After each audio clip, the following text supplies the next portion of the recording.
All right, everyone, we are going to go ahead and get started here. Welcome all to Cocktails, Craft Beer, and the Colorado River. We are so thrilled to have everyone here with us today, celebrating clean rivers and great drinks and the Colorado way of life. We have a packed agenda this evening, so let's go ahead and dive in. To start, everyone, my name is Ayla Bessemer, and I am the Communications Coordinator for the Water for Colorado Coalition. So just for a little bit of background, the coalition, which is composed of 9 partner organizations, you can see them on this slide, first came together in 2015 around the development of the Colorado Water Plan. Our groups worked with the state and garnered thousands of public comments to help shape that plan. And since then, our coalition has continued to work to ensure that rivers support everyone who depends on them, thereby building strong communities and increasing the state's resilience to climate change. So I hope you'll visit our website, waterforcolorado.org, and explore our Colorado Water Plan grant projects map and learn a little bit more about the work that we do. This evening, we are going to hear from an incredible group of distillers and brewers from across the state who prioritize conservation, sustainability, local agriculture, and innovative solutions to water scarcity in an industry where water is its most important ingredient. We will begin with a panel on these very issues, and then at about 5:45, we're going to transition into breakout sessions.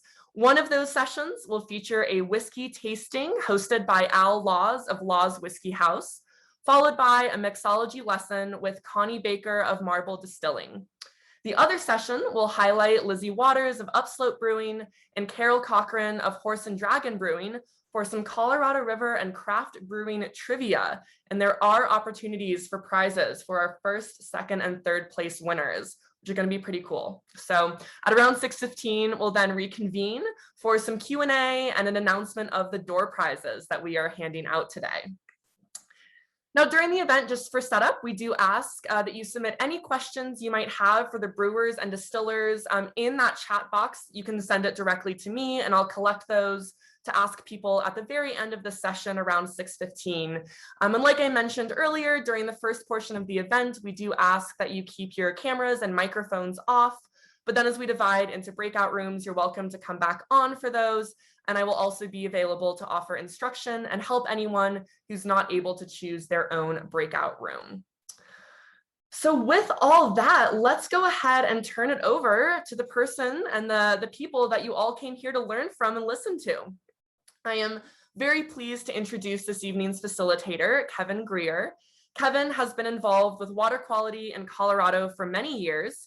He grew up south of Denver and attended the University of Colorado at Boulder, where he received degrees in civil and environmental engineering with an emphasis in water.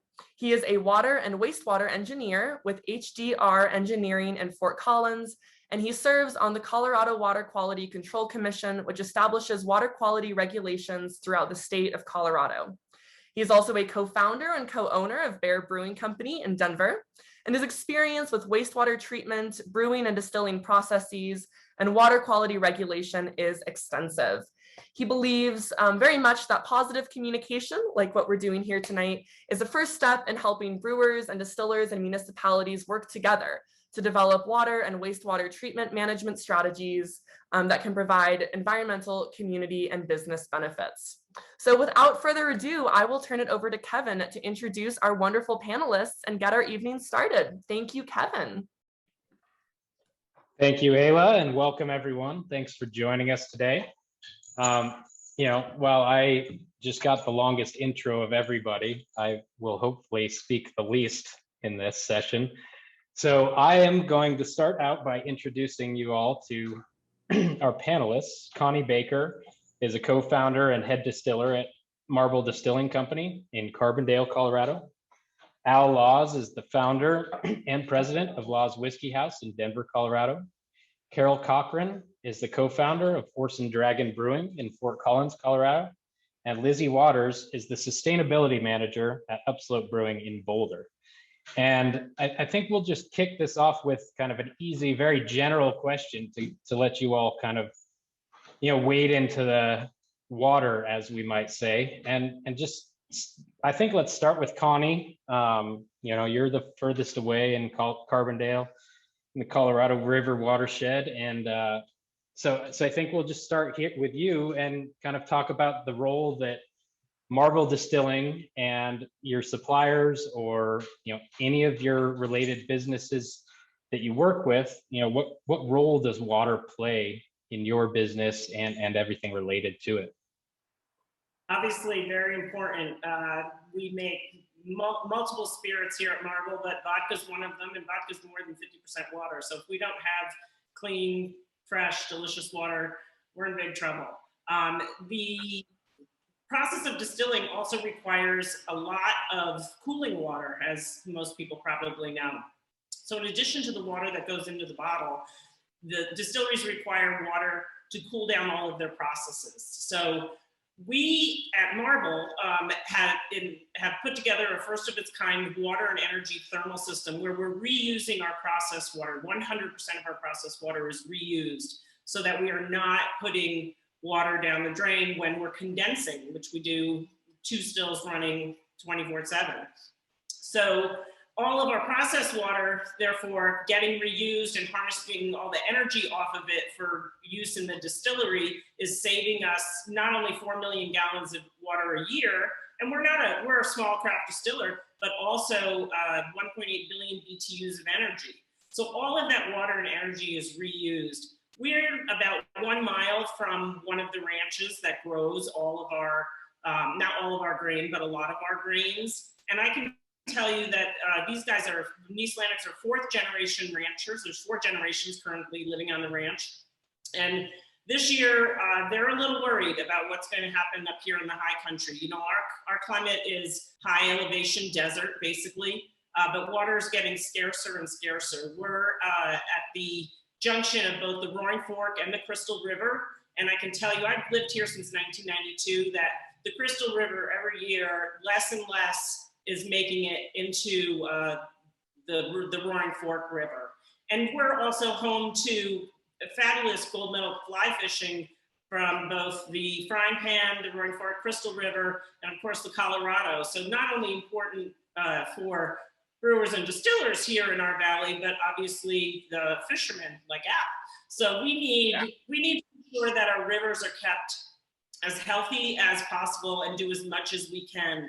So we do have, as I said, local growers growing our grains, and we are using our water reclamation system to protect our river as much as possible to ensure that we have a pristine and plenty of it water to move forward as a distillery.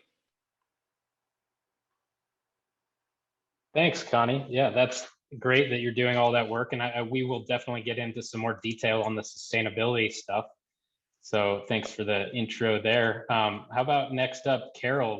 What about at Horse and Dragon? How does water play a role in your business? And I know that you've set up I believe you set up the Brew Water Group in Fort Collins, and how you work together with other breweries, in water management and water related issues. You're so great to give me credit for that. Actually, that pre-existed Horse and Dragon, but we did join as soon as we could, and I do coordinate the meetings for that group now. But obviously, water is this is, I think, why Water for Colorado would ask breweries and distilleries to be a part of this. Water is such a key ingredient, and it's easily understandable to consumers how water relates to our product. Whereas so many products that are water intensive, it's harder to see the water use in them. But obviously, for beer, just like for distilling, in brewing, water is vital. Both the quality and then the quantity of it.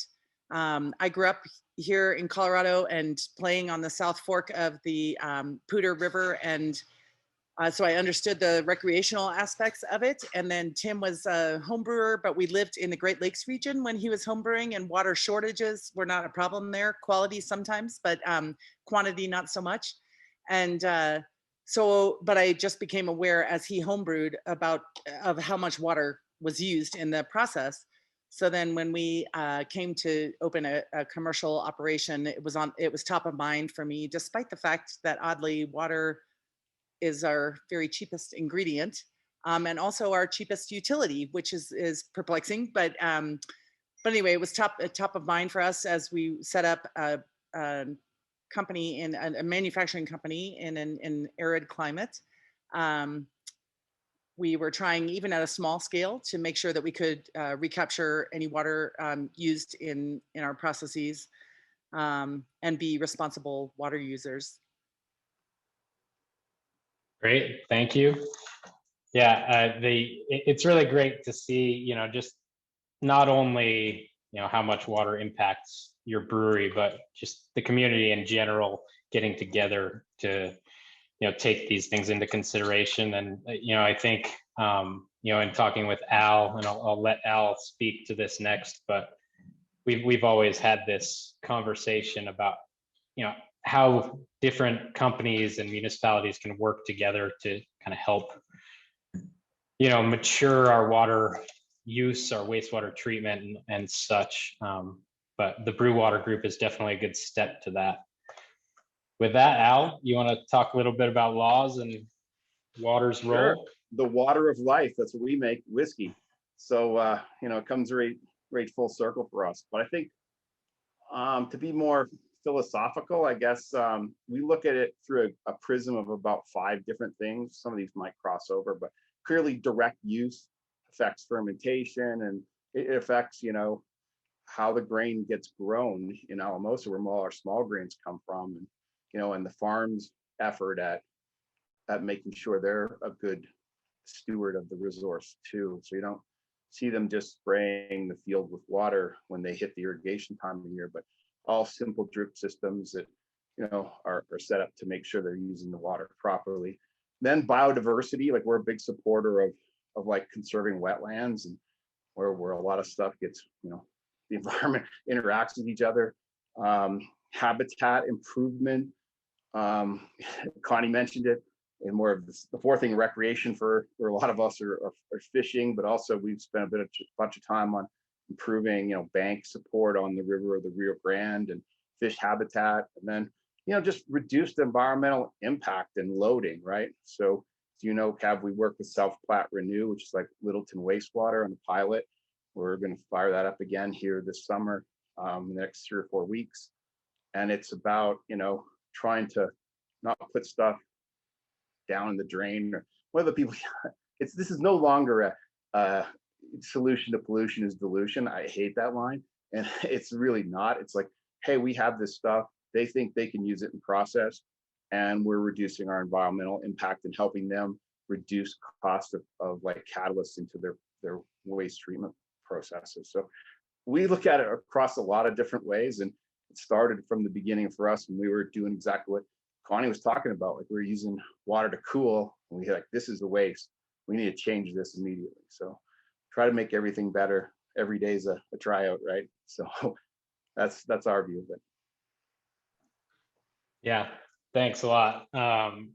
It is a very broad scope that water encompasses, and I think it touches most of our lives in many different ways. So it's not unique. And next up, I guess, Lizzy, you want to give us a little background on Upslope and the water use and role and sustainability you guys work with? Yeah, sure. So as you mentioned, we are a brewery in Boulder, and we're a regional. We distribute regionally, so basically throughout the Rocky Mountain range, and we rely on water, like everybody has said, in direct and indirect ways. We obviously use it to make our product. We use it to clean, for cooling as well, and packaging and our canning line, cleaning kegs, all sorts of things. And just to give you an idea, in 2020, we used more than 4 million gallons of water at our main production facility. And we're pretty efficient too with our usage. So it's like even still just a lot of water that we use. And on top of that, we need high quality water because beer is mostly water. We need it to be good water.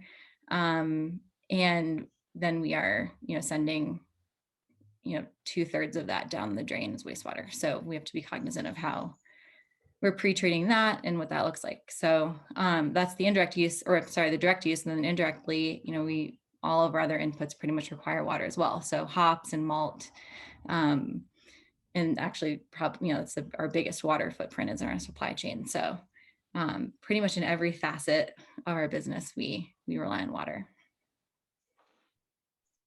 Plus, there's something that I think we all rely on as well, is that our consumers and our teams and ourselves are here because of what the water in Colorado provides. The rivers and the recreation and the agriculture. Anyway, something that I should have mentioned, and I'm guessing everyone else is here partly because of the water. So yeah, and not to mention the quality of drinking water. I mean, we get questions all the time, like, what do you do to treat your water? And it's like, yeah, I mean, there's treatment, but it's pretty minor compared to if we were at the other end of the river. So yeah, it's definitely true that the quality of water is also very important to this. Well, I don't know, why don't we I think everybody talked a little bit about the supply chain and agriculture. And so maybe we jump into just, how you see maybe your role in that bigger Colorado agricultural heritage, as it relates to water or otherwise, and what kind of impact climate change you think is having currently and you kind of expect into the future. And I'm open to anybody starting. I don't know, Lizzy, if you kind of wrapped up the last one, if you want to keep going, and then we can kind of go around the horn again, or people can just jump in as they see fit. Sure. So this is, something I'm still learning about, but actually spoke with our head brewer in preparation for this panel and to get his take on all of this currently as well. And yeah, I mean, climate change and drought, erratic weather patterns, all of that is going to increase, and it will, increasingly affect the supply of hops and malt and, as such pricing. And I think as of now, we haven't seen significant changes in our pricing for ingredients, but we have noticed supply shortages every once in a while from certain hop varietals. So it is looking at alternative grains and has been something we've been doing a lot in the last couple of years, and trying to think, and kind of experimenting with perennial alternatives to traditional wheat and barley. This isn't extremely in my wheelhouse, but we've been talking a lot about it. And so far as we, the supply of those alternative grains isn't, or, they're not like super affordable or available, but it's something we're really, really interested in exploring further and supporting where we can. That's cool. Yeah, those alternative grains, it's crazy what brewers can do now with all sorts, and distillers too, with ingredients that no one thought about 10 years ago. So glad to see it. I don't know, Al, if you want to jump in. I know that you've got a lot of partnerships with agriculture here in the state, and it's pretty important to you. Yeah, all this stuff it all ties back to a place, right? And we all operate in Colorado, and I don't think any of us or any of our agricultural businesses that grow stuff are really relying on rainfall. Like, I think it's less than 8 inches a year, and so most everything comes from snowpack that's runoff. That climate change definitely affects that, and then the timing in which it starts to melt out of the mountains is a big deal for growing the grains when you're using irrigation. And this year's been pretty good because we kept the snowpack, and that now it's melting. It's a time where you can start, stuff's planted and ready to go.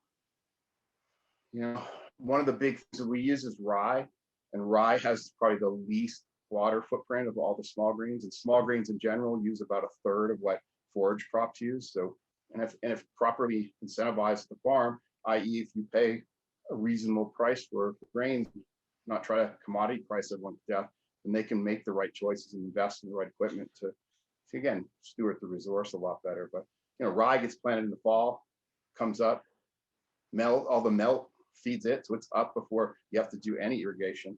And, you know, it's a good crop for this. It's a good crop for us, particularly, because that's what we like to make.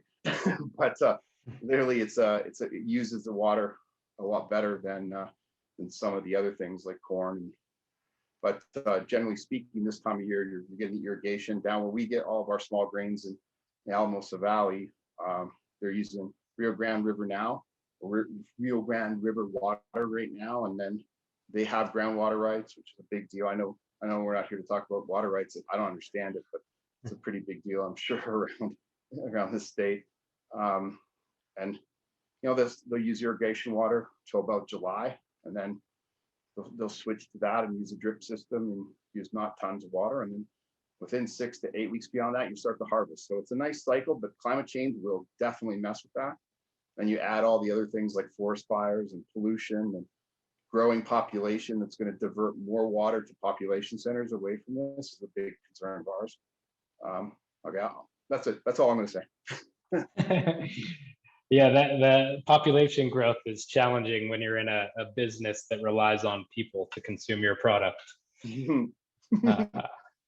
It's Well, definitely true. How about Carol or Connie? Do you have some thoughts on agriculture and climate change? Carol? We're a pretty tiny brewery. Our production is about 2,300 barrels, which might not mean anything to most people on the call, but will to Kevin. So I have felt as a buyer, it's one of our goals was to shrink our supply chain as much as we can because of greenhouse gas emissions, mostly in transport. Not even thinking about tilling practices and watering practices. But it turns out that when you end up, even as a small buyer, honestly, like most of the people we work with, we ask what their sustainability practices are, and they either answer or choose not to answer and don't really care if our business goes away because we're such a tiny drop in the bucket for them. But just the very practice of asking it teaches us something, and it teaches us, in addition to something about our own practices and use here, it teaches us who's thinking about these things and who's willing to take the time to reply to someone who is really not going to make a difference to their bottom line, to their profit bottom line. But we found that actually, by and large, people who are growing, especially malts, but also hops, are pretty far ahead, especially the small fry guys. The craft maltsters are all thinking about this. They're working with farmers who are aware that their future depends on implementing sustainable practices.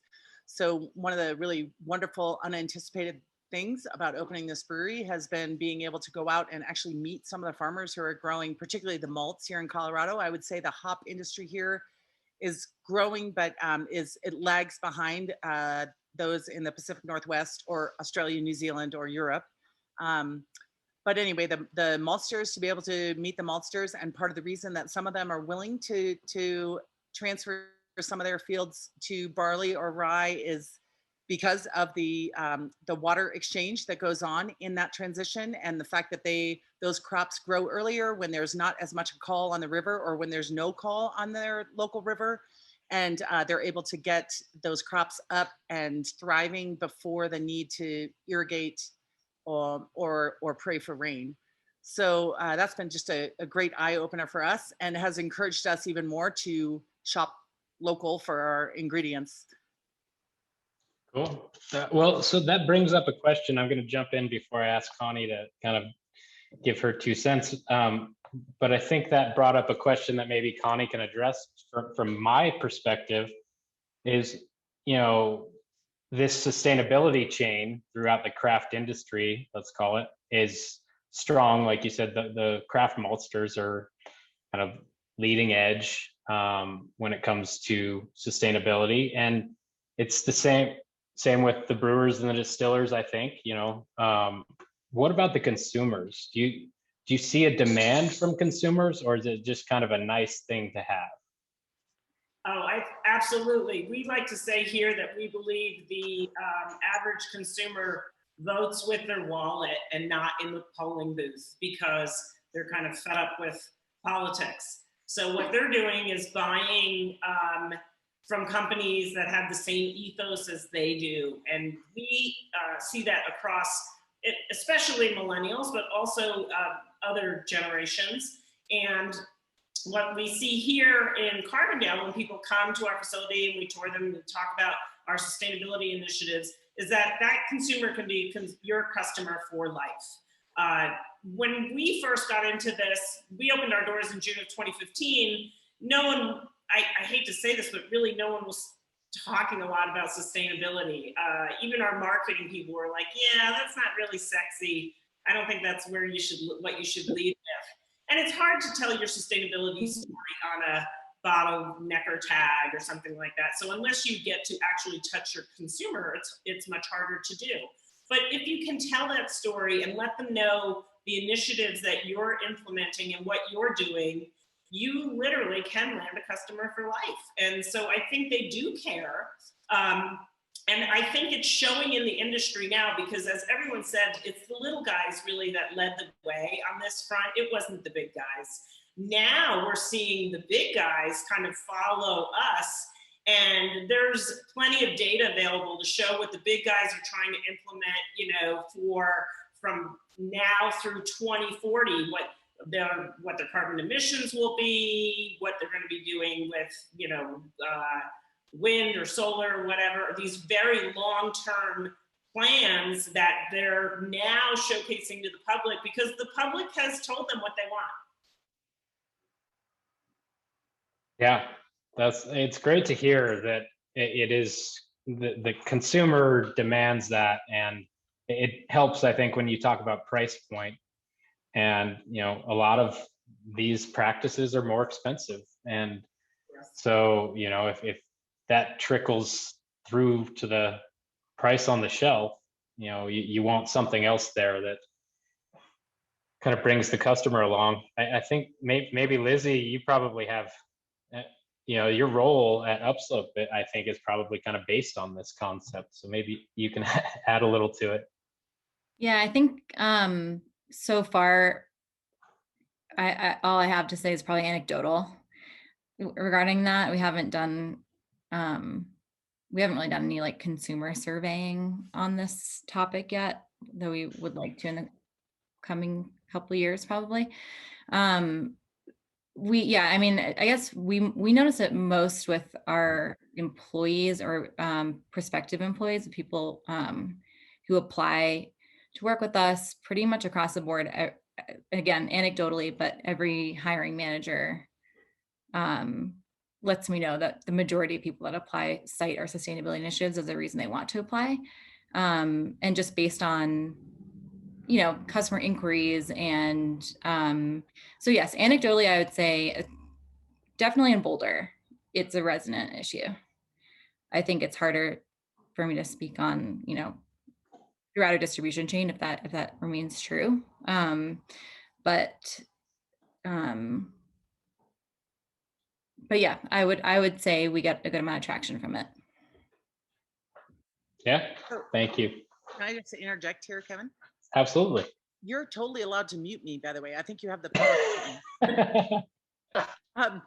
But I do think I'm so happy to hear the two of you say that, Connie and Lizzy, because we have a hard time trying to tell this story as something that should add value to our product, because we feel truly as if there's almost nothing you can do that's enough. And so there's this sort of burden of guilt of like, you're still not doing enough. So why on earth would you tell this story? Because you see what else you still need to do to get to the place where you're a truly environmentally sustainable business. And I feel like there's a fair amount, at least in the beer craft beer industry, there's a fair amount of price inelasticity amongst consumers, particularly with regard to those intangible inputs that I don't know how to tell that story well enough to say, and this is why we're asking you to pay more for this product, especially when I would have to say, and you guys are a fair amount ahead of us in this regard, but we would have to say, we're still not where we really need to be. And so, but we're asking you to support us. So that's a really hard, at the moment, we don't tell that story very well at all, simply because we know that anyone who knows what we're talking about would be able to say, but what about this, this, and this? Like, these are the things that still, these are the big, tough nuts that you still haven't cracked, you know? So for us, it's just a matter of our employees are willing to not get the raises that we wish we could give them, because these are things that we're trying to implement. And so that's the only internal story that we're telling at the moment. Well, thanks. Yeah, I mean, that's definitely, yeah, it's a tough place to be. You know, what story can you tell without, you know, worrying about what you're not doing? I'd love to just answer Carol, because Carol, I'm so impressed that with whatever you're doing, you know, we built our whole business around a sustainable business model from the ground floor up. Everything we do, the first consideration is sustainability. That's why we're still poor. But I understand where you're coming from, because I speak on this subject a lot. And what I always tell people is, you know, I'm going to tell you what we're doing, which is a lot. We're doing a lot across every avenue of our business and every, you know, leg on the bar stool. But my message is always do whatever little bit you can, because we all have to start somewhere, and it makes such a difference if everyone just does a little bit. It's like when they talk to people at home and they say, what do you do at home? And if you just say, well, I recycle my trash, that's great. So I think whatever you're doing is awesome. Keep it up. Yeah, I would say I agree. And I see Horse and Dragon's name everywhere. And to me, you always seem like a brewery that's standing out in this field, first of all. And but I feel like this should be the lowest bar for entry. Like we are operating at the lowest bar for entry. And the fact that you can enter the industry not operating at this sort of level for sustainability is a concern. Like, this is something that I take up with the BA occasionally. Yeah, and I feel the same way about our efforts as well. I mean, I feel like we're really new at it. Like, there are certain programs we've had in place since well before I started with Upslope. But, you know, in terms of having real concerted, meaningful goals that we hold ourselves accountable to and progress, you know, against over time, like, we're still working on that. And I have personally a lot to learn. We have a lot of room to grow within our company.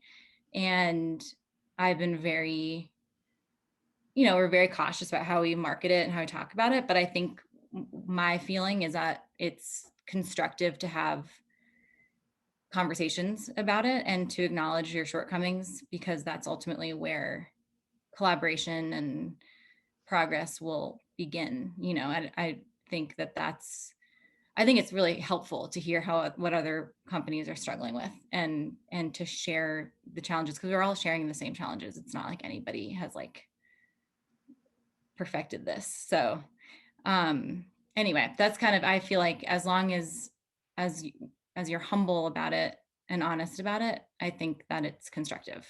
It does bring awareness. Yeah. Absolutely. I think if I was to summarize what y'all just said, that's what we believe in. I'll tell you, we've been doing this for 10 years as of, well, in about 6 weeks. And it takes a long time. But a line that we always use is, you got to make it exist before you can make it better. And all the things you just said, is like, oh, I don't, you know, we feel the same way, how we could be doing more, but we're doing something. And then we continue to strive to make it better every year. And not in huge steps or 2 stairs. It's just 1 step at a time. And, you know, close your circles and talk about it to people that care. I think that's probably, none of us do it well talking to the public about it, but I share what y'all said. People do care. And they like seeing, well, why do you have those tanks? Well, because we separate the effluent and then nothing goes down the drain. It goes to the wastewater plant where they use it, and then other stuff goes to the farm. And it's like, well, why would you do that? Well, because it's the right thing to do. And we want to make sure that our impact is the lowest. I know everyone here shares that same feel, and it's the best you can do, and you can just make it exist, make it better. That's it. That's how we look at it. I think that's all what you've all been saying. That's a great way to look at it. Yeah. Nothing. Yeah, you can't improve on nothing. So, well, I mean, we're getting close to the end of the time, so I just want to throw kind of another broad question out there, maybe a little more water specific, and let you guys talk to it. But it's very specific. Just do you have a favorite memory that relates to, you know, what you do as an industry, as a distillery, as a brewery? You know, favorite memory of working with agriculture or working with water that you'd like to share, you know, tell people a little bit about, or even just discuss amongst yourselves. I'll start because I have an aha moment about water, which my husband and I live in Marble, Colorado, right on the banks of the Crystal River.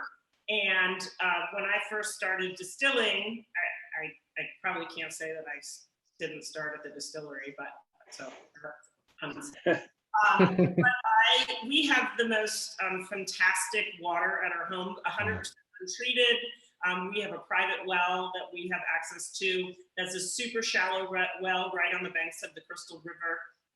And all of my test spirits were with that water from that well, completely unfiltered. And so when I started using some other water, bottled water, for example, and my friends were all my taste testers, and they would taste one particular spirit, and they tasted another spirit, and I had different filtration methods I was trying. One was with the marble from the quarry, you know, one was carbon, and so I tried all these different things, and I will tell you that every single time my taste testing friends chose the spirit that was made with the marble water and the Yule filtration. And so, science aside, there's your general public telling you what they want. And so it was kind of an aha moment in how our whole distillery kind of evolved around water conservation and pristine water from the Crystal River. For all of our finishing products, we bring water from our private well, so that we're using this completely untreated water. And so that's why I say the Crystal River is super important to us. We're kind of near the headwaters of it, and it's one of the last, I believe, untouched rivers, you know, up above Redstone where Marble is. So just water is key. That's cool. Anyone else with a great water memory story? I, of course, always want to talk. When we were setting up the Odell's, we're about a mile from Odell Brewing Company, and they welcome every single entrant to the market, but they ask them to be responsible with both the idea of craft and the taste of craft, and also environmentally, which I think is so great. And they had their engineer give us a tour, or give me a tour, and he knew I was interested specifically in water. And he advised a whole bunch of things that weren't feasible for us at this scale, some things that didn't even exist for us at this scale. But the one thing that he did do was advise us to upsize our hot liquor tank, which, if you don't brew, it's just a hot water tank. It's very disappointing that they call it a hot liquor tank, because it should contain liquor, but it does not. It's the largest tank we have in our place. It's 45 barrels, and it's 3 times the size of our brewing system. And it allows us to recapture almost all during the winter, and during the summer, if we're doing a lager, almost all. If you go to the beer trivia room, we can talk about that. But of our cooling water, which Connie referred to earlier, distilling. And bless you for doing that, because we have a couple of friends who are distillers here in Northern Colorado. And I've spent a couple of distilling days with them and watched that water just go down the drain. And I'm just like so shocked and horrified. Anyway, so I just, that was before we even opened, that they advised us to do this in a really personal way. And I cherish that memory of how people who have been in the industry for 25 years and more are willing to mentor new entrants and encourage them to watch their water. That's great. Yeah, I think the collaboration within the industry is really important, as just discussions like this, amongst yourselves, the little things you do here and there that make a big difference. That sounds like, it's really great advice from Odell at the right stage in the process too. Worst thing is to get that advice right after you bought that small hot liquor tank that's too small. I guess from Law's point of view, we don't have any aha moments. It's all incremental. It's how we operate, and we always, every day is a tryout. We're always trying to get better. The best whiskey we ever made was today, because we're always trying to get better, and we're always looking at improving our processes. And what Carol's saying and Connie's saying earlier about like heat recovery, that was a pretty, I'm not an engineer, I'm a stupid economist. So I'm like, what's this?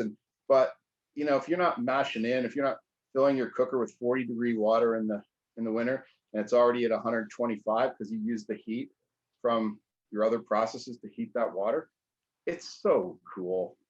It's just so cool to see all the things you can do, again, incrementally. And then I think that when we were shocked, and Kev, you helped set this up with wastewater in Littleton, but Zena and her team there are awesome scientists, and they will entertain anything.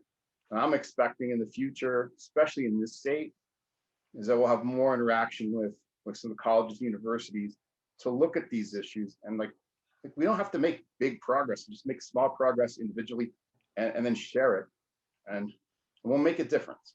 So, and water is, like I said, our prism is 5 or 6 factors, and so anything that we can do to be part of the solution and not the problem is big toss. Yeah, I think we're gonna have to write down all your quotes, Al, and maybe write a book and sell it. Yeah, Motivation. Lizzy, do you have anything you want to add? Even if it's maybe unrelated to, or different from everyone else's experience or anything else?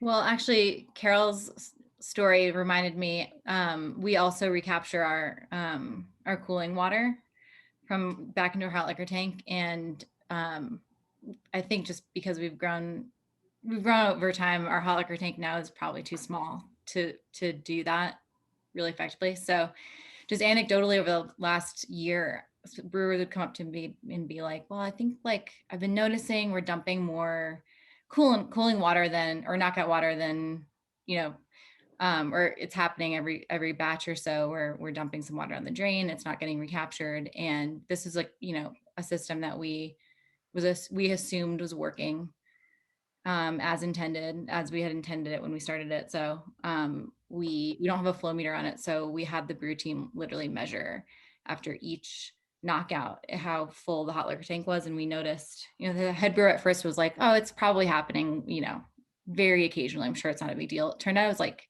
was like half of our water was going down the drain, which equated to, I remember in cost, it was like $3,000 a year that we were dumping. And obviously that's not including the wasted gas, the heat too. Anyway, so we got got a new flow gauge and put it in a lower spot in our hot liquor tank to leave more room for the captured water.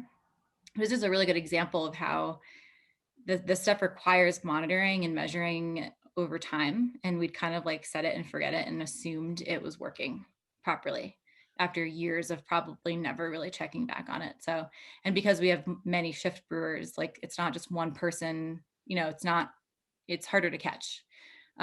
So, and also speaks to the importance of employee engagement. If there hadn't been that one brewer who was like, hey, this is happening and it seems like a problem, no one would have picked up on it. So I think that's a pretty cool story. Yeah, that's great.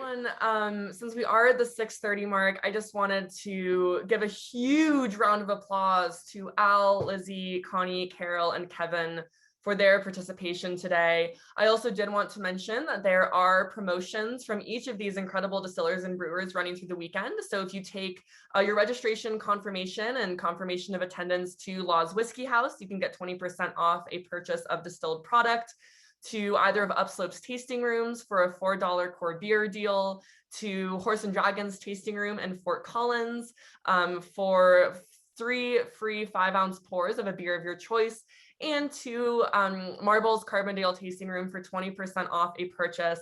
There's more information about that on Water for Colorado's Instagram page. And I just wanted to say thank you everyone for being here and supporting both these incredible local businesses and also for supporting what Water for Colorado is doing. I encourage you to please visit waterforcolorado.org to learn a little bit more about the work we're doing across the state to ensure a sustainable water future. And generally just to say thank you to you all for your participation this evening. Thanks, Ayla. Thank you all. Thanks, everyone. Wow, this is a great thing. When I get out to Colorado, I'm coming to Upslope and also to Dragon. I want to see you guys. Yay. I already know what Al is up to at Laws, and I can't wait to try the bourbon from you guys, Connie. Okay, we'll hook you up. No vodka for you. Thank you to Thanks, everyone everybody. for joining. Thanks, This everyone. was great. Thank you. Thanks. Awesome program. Thank you so much. Thank